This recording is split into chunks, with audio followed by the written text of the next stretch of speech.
मैंने अपने किसी वीडियो में बोला था कि मैं as a coder stock market में ट्रेड एंड इन्वेस्ट करता हूँ।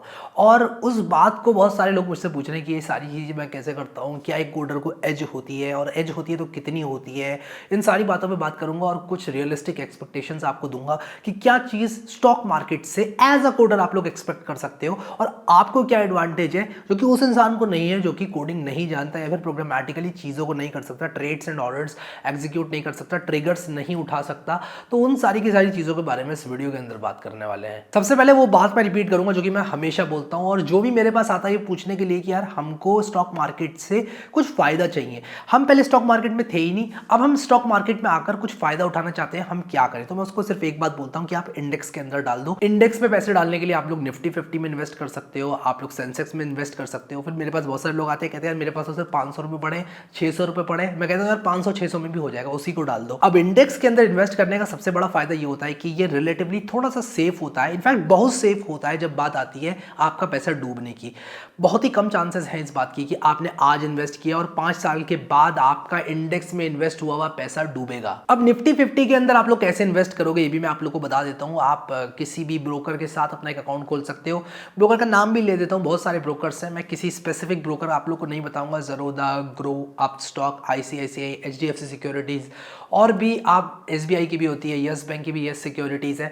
तो आप किसी भी ब्रोकर के साथ अकाउंट खोल सकते हो और उस अकाउंट को खोलने के बाद, इनफैक्ट उस अकाउंट को खोलने से पहले आप जान लो कि ब्रोकरेज क्या है। क्योंकि कुछ जो हमारे ब्रोकर्स हैं वो थोड़े ज़्यादा पैसे लेते हैं, कुछ डिस्काउंट ब्रोकर्स होते हैं जैसे कि ज़रोदा, वहाँ पर आप लोग को थोड़ा सा रिलेटिवली कम ब्रोकरेज लगती है, बट उसके भी अपने प्रोज एंड कॉन्स होते हैं। कुल मिलाकर आप लोग स्टार्ट हो जाओ, एक अकाउंट खोल लो और उसके बाद आप ICICI, प्रूडेंशियल निफ्टी या फिर निफ्टी बीज, इस पर मैंने एक और वीडियो बनाया हुआ है तो उसके अंदर आप लोग जाकर देख सकते हो। बट कुल मिलाकर मैं कहूँगा कि निफ्टी 50 या फिर सेंसेक्स में अगर आप लोग इन्वेस्ट करते हो तो आप काफ़ी सेफ हो। अब अगर आप एक स्टेप आगे जाना चाहते हो, स्टॉक्स ट्रेड करना चाहते हो, तो सबसे पहले तो ये समझ लो कि थोड़ा सा रिस्की है, इसमें आपके बहुत सारे पैसे डूब भी सकते हैं, लेकिन अगर आप लोगों ने समझदारी के साथ किया तो आपके बहुत सारे पैसे बन भी सकते हैं। अब अगर आप लोग एक कोडर हैं तो डेफिनेटली आपके पास एडवांटेज तो है, लेकिन इस बात की पूरी समझ रखना कि ऐसा नहीं है कि आप लोग जो है करोड़पति बन जाएंगे घर बैठे बैठे। आज आपने सीख लिया एल्गो ट्रेडिंग करना थोड़ी बहुत और कल सुबह आप लोग जो है 1 करोड़ रुपया लेट के बैठे हुए हैं, ऐसा बिल्कुल भी नहीं होने वाला है। ठीक है, तो ये बात आप लोग दिमाग में रखना। और एक बात और मैं बोलता हूं जो हमेशा मैं बोलता हूं कि स्टॉक मार्केट पैसे बढ़ाने का तरीका है, पैसे कमाने का तरीका एक बिगिनर के लिए तो कम से कम नहीं है। और जिसके लिए है भी ना, जो कमा भी रहा है ना, वो बहुत कुछ इस मार्केट को देखे गया और बहुत कुछ इस मार्केट से सीख कर गया, उसके बाद वो कमा पा रहा है। तो एज अ बिगिनर आप लोग आओगे, एक शेयर खरीद लोगे और 1 साल के बाद बेचोगे और जो आपका शेयर होगा वो आपको जो है 50-60-80% रिटर्न देके चला जाएगा, ऐसा नहीं होगा। बहुत रेयर है, तुक्का भिड़ गया तो बात है, लेकिन आप बहुत सारी रिस्क भी ले लोगे अगर आप लोग ऐसा करोगे। तो आप लोगों को फंडामेंटल एनालिसिस करना है, फंडामेंटली स्ट्रॉन्ग कंपनीज में इन्वेस्ट करना है लॉन्ग टर्म के लिए। बट अगर आप लोग ट्रेड कर रहे हो तो आप स्मार्ट ट्रेड्स ले सकते हो। अब ये बात समझने के बाद आप लोग क्या करो कि आप लोग जस्ट गेट स्टार्टेड। यार बहुत सारे लोग कहते हैं कि मैं एक स्क्रिप्ट लिखूंगा और ऑटोमेटिकली डिटेक्ट करूंगा कि कब एक पर्टिकुलर स्टॉक इतने प्राइस पर पहुंचा, कब एक particular stock in fact fundamentally good particular stock, वो स्टॉक कोई फालतू स्टॉक नहीं होना चाहिए, ऐसा स्टॉक नहीं होना चाहिए जिसके बारे में आपको पता ही नहीं है। फंडामेंटली गुड कंपनीज में इन्वेस्ट करो और ट्रेड भी अगर कर रहे हो तो फंडामेंटली गुड कंपनीज के अंदर ही लगाकर करो। अगर कोई एक फंडामेंटली बहुत स्ट्रांग कंपनी है, वो नीचे चली गई और आपको लगता है कि हाँ यार यहाँ पर बहुत ज़्यादा चांसेस हैं इस ट्रेड के लगने के, सक्सेसफुल होने के, तो आप लोग उस ट्रेड को ले सकते हो। लेकिन कभी भी आप अपनी लाइफ में ट्रेड को ऑटोमेटिकली एग्जीक्यूट मत करना या किसी भी ऑर्डर को ऑटोमेटिकली आप लोग मत डालना अपनी स्क्रिप्ट के अंदर, क्योंकि अगर इतनी सी गलती आपने करी और फॉर लूप के अंदर आपने ऑर्डर वगैरह डाल दिया, हो सकता है कि आपका जो आप इंट्राडे ऑर्डर नहीं लगाना चाहते थे, आप कैश एंड कैरी डिलीवरी लेना चाहते थे, आपने इंट्राडे अगर लगा दिया तो देयर इज़ अ चांस कि आपके सारे पैसे घुस जाए।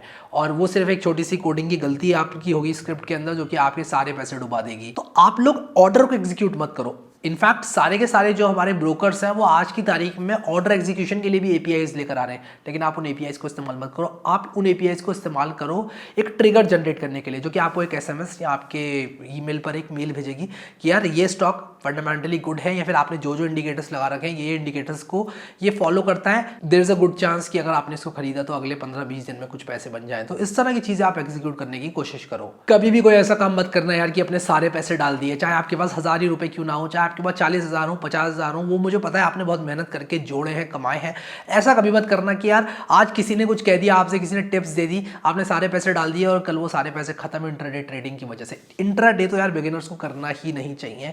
इनफैक्ट क्या मैं करता हूँ इंट्राडे? हाँ करता हूँ, बट बहुत सारे इफ्स एंड बट्स होते हैं, उसके बाद करता हूँ। क्या मैं अपनी सारी कैपिटल डालता हूँ इंट्राडे में? कभी भी नहीं, ठीक है, ये भी मैं आपको बता दूं। और मैं क्या करता हूँ क्या नहीं करता हूँ, इससे आप लोगों को बिल्कुल भी इन्फ्लुएंस नहीं होना है, क्योंकि मैं ये चीज़ आज से नहीं कर रहा हूँ। अगर आप लोग आज स्टार्ट कर रहे हो तो ऐसा नहीं करना है आपको कि यार मैं भी करता हूँ या फिर कोई दूसरा आदमी करता है तो आपको भी करनी चाहिए, ऐसा आपको बिल्कुल भी नहीं करना है।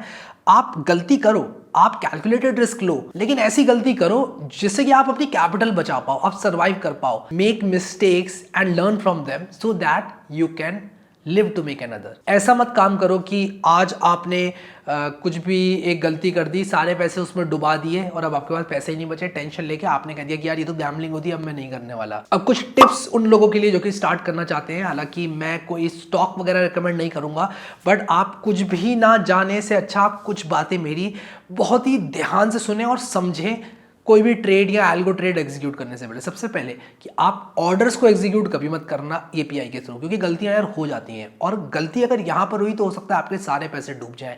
ये पहला पॉइंट हो गया।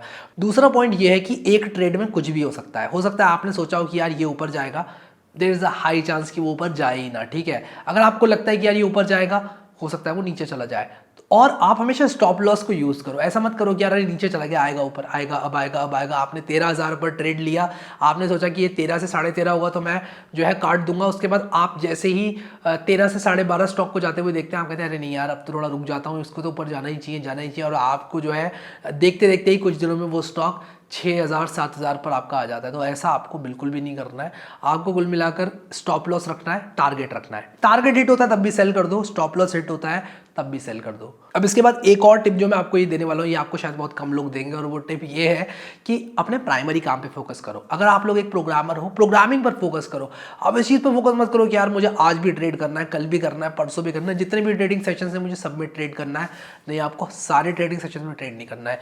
आप अपनी स्क्रिप्ट बना सकते हो, स्क्रिप्ट बनाने के बाद आपको जैसे जैसे ट्रिगर्स मिलते जाएं, आप उन ट्रिगर्स के हिसाब से ट्रेड लो। हो सकता है आपको 3 महीने में कोई ट्रिगर मिले ही ना, कोई बात नहीं, मत करो ट्रेड, अपना काम करो। आप अपने प्राइमरी काम पे फोकस करो। कॉलेज जाते हो, पढ़ाई करते हो, जॉब करते हो, कोई और गोल आपने सेट किया हुआ है, उस गोल पर फोकस करो, इस पर फोकस मत करो। ये फुल टाइम नहीं है आपका। अगर फुल टाइम शायद हो 1-2% लोगों के लिए, मुझे पता है कुछ लोग फुल टाइम ट्रेडिंग भी करते हैं, but most of the people watching this video full time trading नहीं करेंगे, मुझे पता है। तो आप अपने प्राइमरी काम पे फोकस करो। ये टिप आपको बहुत कम लोग देंगे, लेकिन दिल से मैं आप लोग को ये टिप देना चाहता हूँ, क्योंकि बहुत सारी चीज़ें मैं एक्सपीरियंस कर चुका हूँ। अब बहुत सारे लोग मुझसे ये पूछते हैं कि मैं क्या करता हूँ, क्या मैं ट्रेड करता हूँ, क्या मैं इन्वेस्ट करता हूँ, क्या मैं स्टॉक्स खरीदता हूँ, अगर मैं स्टॉक्स खरीदता हूँ तो कौन से खरीदता हूँ, इंट्राडे कौन से स्टॉक्स ट्रेड करता हूँ।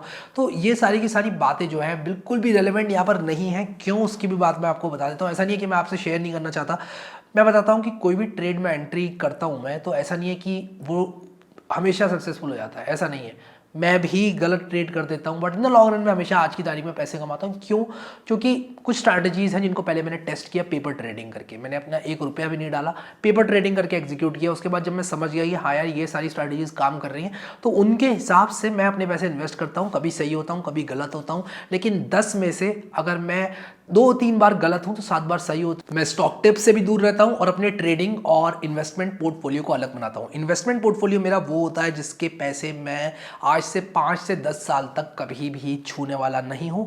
हाँ, मैं छू सकता हूं, I have access to that money, but मैं नहीं छूना चाहता। मैं 5 साल के लिए इन्वेस्ट करता हूं। लेकिन ट्रेडिंग जो मेरा पोर्टफोलियो है उसमें मैं 15-15 दिन के, 30-30 दिन के, कभी कभी 20-20 दिन के स्विंग ट्रेड्स लेता हूं। अब कैलकुलेटेड रिस्क लेना हमेशा बिल्कुल भी कोई ऐसा काम मत करना। ये बात मैं दोबारा आपको बोलना मुझे पता है, मैं रिपीट कर रहा हूं, बट दिस इज इंपॉर्टेंट। और उसी के साथ साथ गैम्बलिंग मत करो। ये मत बोलो कि यार मैं यहाँ लगाऊंगा ये ऊपर जाएगा, ये ऊपर जाएगा। आपने गूगल सर्च कर दिया विच स्टॉक विल राइज और आपने डाल दिया पैसा अपना सारा उसमें। ऐसे नहीं करना है। सीखो फंडामेंटली कंपनीज क्या कर रही है, उनका गोल्स क्या है, इस चीज पर आप लोग फोकस करो और डेफिनेटली आपको स्टॉक मार्केट समझ में आएगी। और जितनी ज्यादा समझ में आएगी, लॉन्ग टर्म में आपके जो गोल्स हैं वो उतने अच्छी तरह से हिट होंगे। बट अगर आपको कुछ आता ही नहीं है स्टॉक मार्केट के बारे में, सबसे बढ़िया आप इंडेक्स में लगा दो।